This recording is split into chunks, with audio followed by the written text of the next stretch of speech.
10th class biology में एक बार आपका पुनः हार्दिक अभिनंदन है।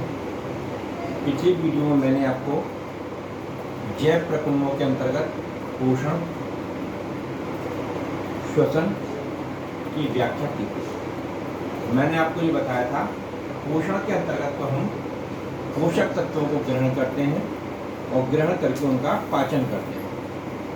फिर श्वसन के अंतर्गत मैंने बताया था आपको कि जो पोषक तत्व हमने लोग ग्रहण किए हैं उससे ऊर्जा प्राप्त करते हैं। अब परिवहन के अंतर्गत हमें ये बताना है कि जो पोषक तत्व हमने ग्रहण किए हैं या जो भी न्यूट्रिएंट्स या जो भी आवश्यक चीज़ें हमने ग्रहण बनाई हैं, तैयार की हैं, वो किस तरह से पूरे शरीर में पहुँचें। तो उसको पहुँचाने का तरीका है परिवहन। इसके अतिरिक्त प्रत्येक शरीर के प्रत्येक अंग में कुछ वर्ज्य पदार्थ तैयार होते हैं, कुछ विषैले पदार्थ तैयार होते हैं जिनको शरीर से बाहर भी निकालना होता है। तो परिवहन के अंतर्गत हम आवश्यक पदार्थों को शरीर के प्रत्येक अंग तक पहुंचाते हैं और वर्ज्य पदार्थों को शरीर के प्रत्येक अंग से ला करके उत्सर्जित करने की व्यवस्था करते हैं। तो परिवहन बहुत ही आवश्यक है। अगर हमारे ब्लड में CO2 की मात्रा बढ़ती चली जाएगी तो हमें बहुत सुस्ती आएगी और हम कोई कार्य अच्छे ढंग से नहीं कर पाते। ऐसी स्थिति में हम क्या करते हैं, सोने चले जाते हैं, सोने लगते हैं, नींद आती है और नींद आने के बाद हम जब रिचार्ज हो जाते हैं फिर अपने नए कामों में लग जाते हैं। अब हमारे शरीर में जो परिवहन तंत्र है उसमें मुख्य रूप से हृदय, रुधिर, रुधिर वाहिनियाँ, लसिका और लसिका वाहिनियाँ सम्मिलित हैं। तो सबसे पहले मैं बताऊंगा आपको हृदय क्या है। हृदय एक प्रकार का पंप है जो हमारे पूरे शरीर में रुधिर को पर्याप्त वेग के साथ, प्रेशर के साथ परिसंचरित करता है। रुधिर एक प्रकार का संयोजी ऊतक है, इसको हम डिटेल में पढ़ेंगे आपको। रुधिर वाहिनियाँ वे नलियाँ हैं जिनमें होकर रुधिर हमारे पूरे शरीर में प्रवाहित होता है। लसिका एक प्रकार का रुधिर है जिसको कहते हैं छना हुआ खून, छना हुआ रुधिर, जिसमें RBC नहीं होती। और ये लसिका जिन वाहिनियों में से होकर गुजरती हैं, संचरित होती हैं, उनको बोलते हैं लसिका वाहिनियाँ। इन सबको 1 बाय 1 हम डिटेल से पढ़ते हैं। सबसे पहले हमें बताना है आपको हृदय के बारे में। ह्यूमन हार्ट, ह्यूमन हार्ट की रचना एक हमारी बंद मुट्ठी की भांति होती है।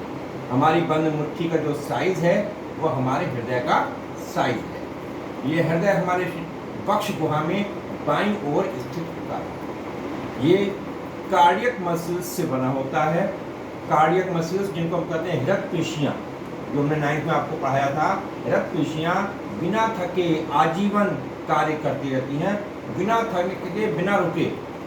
और अनैच्छिक पेशियाँ हैं, अर्थात ये हमारी इच्छा से न रुकती हैं न चलती हैं, ये अपनी इच्छा से अपने हिसाब से कार्य करती हैं। हमारा हृदय हृदय पेशियों से, कार्डियक मसल से मिलकर बनी है और यह पूरे जीवन गतिमान रहते हैं। मनुष्य का हृदय 4 चैम्बर्स से मिलकर बना है। 4 वेश में है हमारे हृदय के अंदर। 2 वेश में दाहिनी ओर, 2 है बाहिनी ओर। जो दाहिनी ओर हैं उनको बोलते हैं लेफ्ट, राइट, और जो बाईं ओर उनको बोलते हैं लेफ्ट। और नाम है आलिंद और निलय। आलिंद को बोलते हैं अंग्रेजी में ऑरिकल और निलय को बोलते हैं वेंट्रिकल। आलिंद ऊपर होता है, थोड़ा चौड़ा हिस्सा होता है, और निलय नीचे होता है, थोड़ा सा नुकीला हिस्सा होता है। आलिंद और निलय के बीच में 1 वे वाल्व्स लगे होते हैं ताकि रुधिर का प्रवाह एक ही दिशा में हो, दूसरी दिशा में रुधिर वापस न होने पाए। अब आप देखिए हमारे शरीर में जो हृदय है उसका क्या कार्य है। उसका कार्य है पूरे शरीर से अशुद्ध रक्त को लाकर फेफड़ों में शुद्ध होने भेजना। दूसरा कार्य है फेफड़ों ने जिस रक्त को शुद्ध किया है उसे पूरे शरीर में पर्याप्त प्रवाह के साथ, समुचित दाब के साथ पूरे शरीर में प्रेषित करना। ये हृदय का कार्य है। शुद्ध रक्त के बारे में मैंने आपको पिछली वीडियो में बताया था। शुद्ध रक्त वो है जिसमें ऑक्सीजन मिश्रित होती है।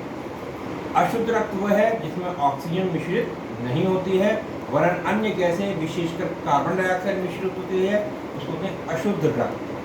हमारे शरीर में शुद्ध रक्त धमनियों में होकर बहता है और अशुद्ध रक्त शिराओं में होकर बहता है। मानव हृदय मांसपेशियों से निर्मित 4 वेशयुक्त रचना है, यानी 4 चैम्बर्ड स्ट्रक्चर है। ये 4 चैम्बर कौन से हैं? दायां आलिंद, दायां निलय, बायां आलिंद और बायां निलय। हृदय के दाहिने हिस्से में अशुद्ध व बाएं हिस्से में शुद्ध रुधिर होता है। अशुद्ध का मतलब ऑक्सीजन रहित और शुद्ध का मतलब है ऑक्सीजन सहित। तो दाएं हमारे सबसे पहले क्या होता है, दाएं आलिंद में अशुद्ध रक्त आ जाता है, और जब दाएं आलिंद हमारा सिकुड़ता है, संकुचित होता है, तो वाल्व खुल जाता है आलिंद और निलय के बीच का, तो ये अशुद्ध रक्त निलय में चला जाता है। उसके बाद जब निलय में संकुचन होता है तो वो अशुद्ध रक्त पल्मोनरी धमनी के द्वारा फेफड़ों में चला जाता है। फेफड़ों में जाकर ये ऑक्सीजन से मिक्स होता है, तो शुद्ध होकर ये पल्मोनरी शिरा के द्वारा ये शुद्ध रक्त हृदय में बाएं आलिंद में प्रवेश करता है, और बाएं आलिंद से ये बाएं निलय में जाता है, फिर बाएं निलय से निकल करके पूरी बॉडी में हमारे सर्कुलेट होता है। इस तरह से हमारे हृदय के अंदर 4 चैम्बर्स हैं। दायां हिस्सा अशुद्ध रक्त के लिए है और बायां हिस्सा शुद्ध रक्त के लिए है। किसी भी कंडीशन में शुद्ध रक्त और अशुद्ध रक्त मिश्र ना हो जाए, इसलिए हमारे शरीर में दोहरा परिसंचरण तंत्र की व्यवस्था की गई है। तो देखिए मैंने क्या लिखा है इसमें, हृदय के दाहिने हिस्से में अशुद्ध व बाएं हिस्से में शुद्ध रुधिर होता है। शरीर के विभिन्न अंगों जैसे वक्ष मतलब चेस्ट, सिर तथा बाहों से अशुद्ध रक्त शिराओं द्वारा, क्योंकि अशुद्ध रक्त शिराओं में बहता है, अशुद्ध रक्त शिराओं द्वारा एक जोड़ी अग्र महाशिराओं में पहुंचता है। ये महाशिराएं दाएं आलिंद में खुलती हैं। इसी प्रकार मनुष्य की टांगों, आहार नाल, जन्म ग्रंथियों, रक्त आदि से आने वाला अशुद्ध रक्त पश्च महाशिरा में पहुंचता है, जो दाएं आलिंद में खुलती है। कहने का मतलब ये है, हमारी पूरी बॉडी से अशुद्ध रक्त आता है और महाशिरा के द्वारा दाएं आलिंद में पहुंच जाता है। दाएं आलिंद की सिकुड़न यानी संकुचन, कॉन्ट्रैक्शन से महाशिराओं का वाल्व बंद हो जाता है और आलिंद निलय क्षेत्र खुल जाता है। अब अशुद्ध रुधिर दाएं आलिंद से दाएं निलय में आ जाता है।